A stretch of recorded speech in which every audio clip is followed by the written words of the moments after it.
बिस्मिल्लाहिर्रहमानिर्रहीम।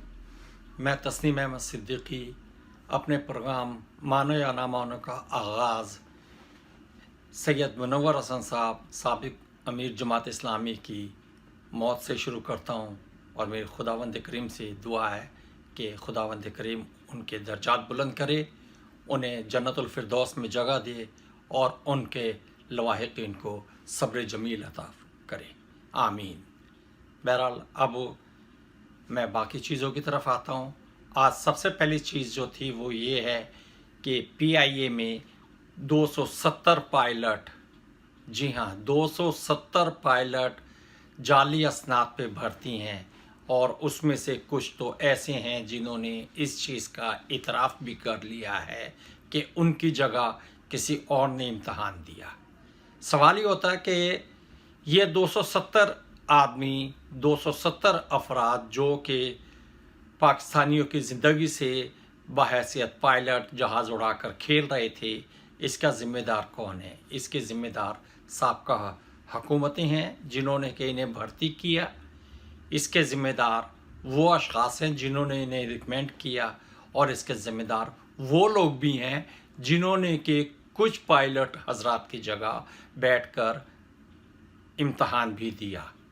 मेरी हुकूमत से दरख्वास्त है कि ना सिर्फ इन पायलटों को निकाला जाए, बल्कि वो पायलट जो कि इनकी जगह इम्तहान में अपीयर हुए, उनके ख़िलाफ़ तादीबी कार्रवाई करते हुए उन्हें भी मुलाजमत से बर्खास्त किया जाए। ये पीपल्स पार्टी की हुकूमत नहीं है, ये मुस्लिम लीग नून की हुकूमत नहीं है, ये किसी फ़ौजी हुकूमत की हुकूमत नहीं है, ये अवाम की हुकूमत है। और अगर इमरान खान चाहते हैं कि मुल्क में इंसाफ हो, अगर इमरान खान चाहते हैं कि शफाफियत हुकूमत में और इदारों में शफाफियत रहे, तो ये शफाफियत पे भी एक बड़ा सवाल है कि ऐसे लोग अब तक इदारों में बैठे किस तरह हैं। बहरहाल ये इसके बारे में तो बाद में बात की जाएगी। दूसरा ये हो कि आज एक पेट्रोल बम गिराया गया है, और एकदम पेट्रोल की कीमतें 25 रुपये बढ़ा से लेकर 30 रुपये तक बढ़ा दी गई। पता नहीं आलमी मंडी में तेल की कीमत में इतना इजाफ़ा हुआ या नहीं हुआ, और अगर तेल की कीमत में इतना इजाफ़ा हुआ भी था तो क्या जब तेल की कीमतों में आलमी मंडी में कमी वाक़ हुई थी तो क्या कीमतें उसी तनासब से गिरी थी जिस तनासब से कि अब कीमतें बढ़ाई गई? ये भी हुकूमत के लिए एक सवाल है। अब आ जाते हैं जस्टिस फ़ाइज़ ईसा साहब के बारे में जो एक वीडियो चली है, जिसके जवाब में उनकी ज़ौजा मोहतरमा सरीना ईसा ने भी दरख्वास्त दी है कि उनके शौहर को कत्ल की धमकियाँ दी जा रही हैं। जी हाँ, मैं बात कर रहा हूँ उस वीडियो की, उस वीडियो बयान की जो कि एक आगा इफ्तिखारुद्दीन मिर्ज़ा साहब के बयान और शोला बयानी की वजह से अमल में आया, जिसमें कि उन्होंने कहा कि जो लोग इंसाफ नहीं कर रहे उन्हें फवारा चौक पे फांसी दी जाए। सबसे पहले तो मैं ये तशरीह कर दूं कि मेरे हिसाब से 2 फवारा चौक हैं, एक फवारा चौक रावलपिंडी और दूसरा फवारा चौक बहावलपुर। तो मेरी लाइल्मी कह दें या कम इल्मी कह दें कि मैं पहले ये समझा कि ये फवारा चौक बहावलपुर है, लेकिन बाद में पता चला कि नहीं, ये फवारा चौक रावलपिंडी की बात हो रही है। बहरहाल अब जब ये बयान दिया गया तो मीडिया के एक झूठे शख्स हामिद मीर साहब, जो कि एक सर्टिफाइड झूठा आदमी है, वो भी अदालत में पहुंच गया कि जनाब मुझे भी कत्ल की धमकी दी गई है क्योंकि मेरी भी तस्वीर चली है, और लिहाजा मुझे भी तहफ़्फ़ुज़ दिया जाए। हामिद मीर की तो हैसियत ही क्या, हामिद मीर तो हर उस जगह पहुंचना चाहता है जहां पे उसे खुद नुमाई का मौका मिले। बहरहाल सवाल आता है कि मिर्ज़ा साहब यानी आगा फ़खरुद्दीन इफ्तिखारुद्दीन मिर्ज़ा साहब ने ये बयान क्यों दिया? ये दरअसल इफ्तिखारुद्दीन मिर्ज़ा साहब का बयान जो है, ये एक घटिया शोहरत लेने का भी کی وجہ ہو سکتی ہے، اور یہ ان کے اندر کا وہ غبار ہے، یا یہ ان کے اندر کا غبار جو ہے یہ عوام کا غبار ہے، جو کہ عوام کو ملک میں انصاف نہیں مل رہا، اور عوام کے لیے انصاف کے دروازے روز بروز بند ہوتے جا رہے ہیں۔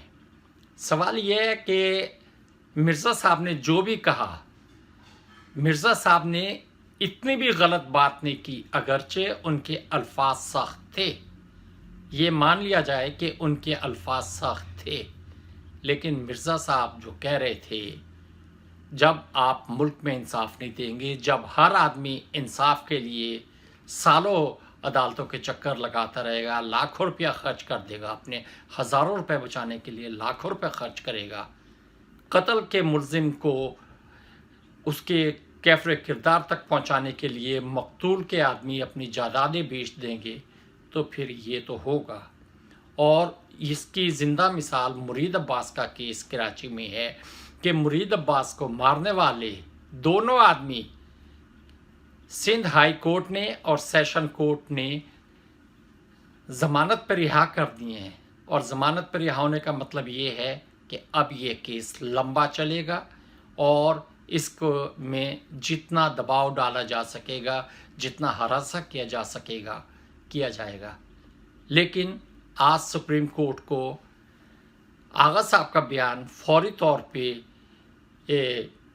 لینا پڑا، آغا صاحب کے بیان پہ فوری طور پہ چونکنا پڑا، اور انہوں نے از خود نوٹس لے کے آغا صاحب کو 2 جولائی کو عدالت میں طلب کر لیا، جبکہ آغا صاحب آج بھی عدالت میں تھے، لیکن آج انہیں عدالت سے حراست میں لے کے باہر لے جایا گیا تاکہ وہ آج عدالت میں پیش نہ ہوں۔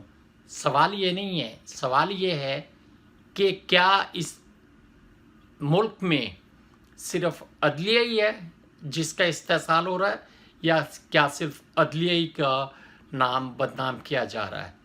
آج چیف جسٹس جو کہ اس کیس کی خود سماعت کر رہے تھے از خود نوٹس میں، انہوں نے یہ کہا کہ اعلیٰ عدلیہ کے جج کو کی توہین کی گئی، کنٹیمپچوس رویہ اختیار کیا گیا، یا توہین عدالت کی گئی۔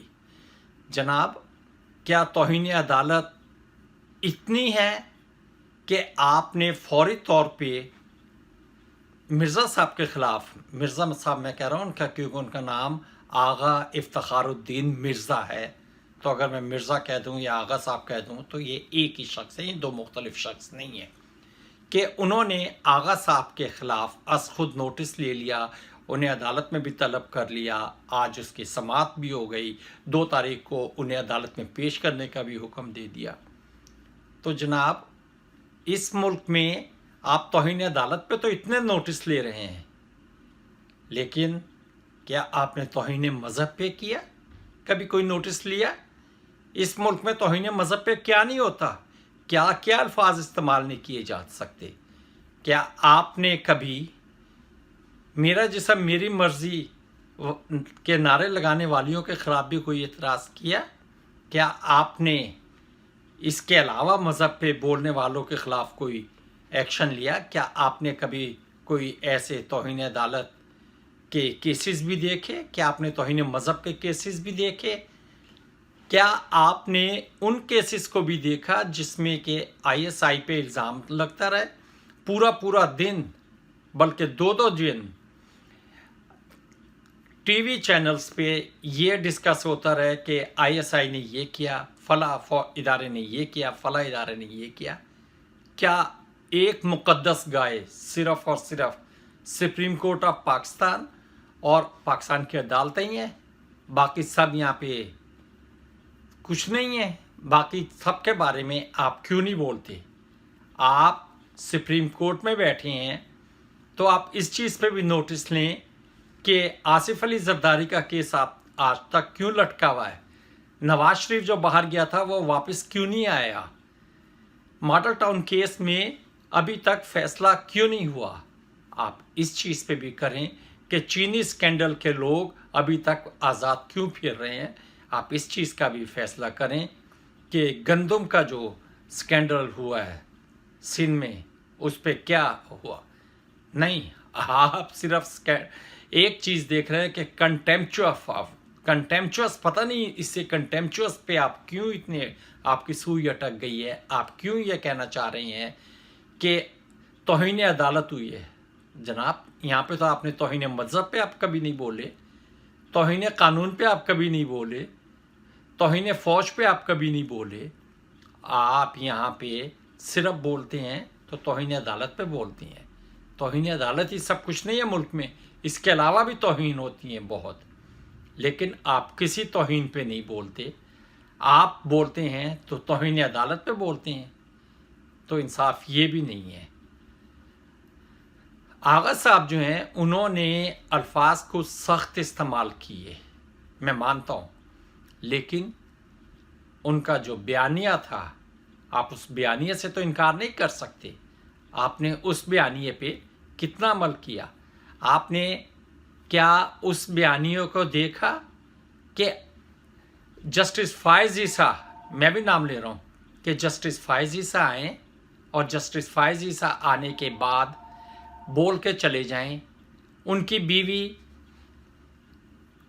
वीडियो कॉन्फ्रेंस के ज़रिए बयान दे दे और आप 48 घंटे में केस का फैसला भी कर दें। लेकिन आप ये बताएं, आप बाकी चीज़ों के बारे में क्या कर रहे हैं? ये बाकी चीज़ें भी होती हैं, इन बाकी चीज़ों को भी देखें।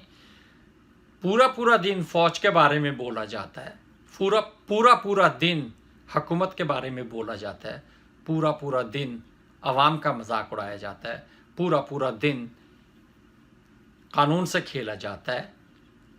आप इन चीज़ों पे नहीं बोलते। आप फौरी तौर पे बोले तो अदालत के जज के मसले पे या अदालत के जजों के मसले पे बोले। ये इंसाफ नहीं है, इसे इंसाफ नहीं कहते, इसे इंसाफ का कत्ल कहते हैं। और आप ये कत्ल बार बार कर रहे हैं। मुझे नहीं समझ आ रही कि आपको आगा साहब के बयान पे इतनी तशवीश क्यों है, आपको बाकी बयानात पे ऐसी कोई तशवीश क्यों नहीं होती। ज़रा उन्हें भी देख लें। अल्फाज मैं भी कुछ सख्त बोल गया हूँ, लेकिन क्या करूँ, मैं आगा साहब की तरह तो नहीं बोल सकता कि गोली मार दो और ये कर दो, वो भी हल नहीं है। लेकिन आपको ये देखना चाहिए कि ऐसे अल्फाज इस्तेमाल करने की ज़रूरत क्यों आई। जी हाँ, मैं ये कह रहा हूँ कि अगर लोग ऐसे अल्फाज इस्तेमाल कर रहे हैं जो कि इंतहा पसंदी है, तो आखिर उसकी ज़रूरत क्यों आई।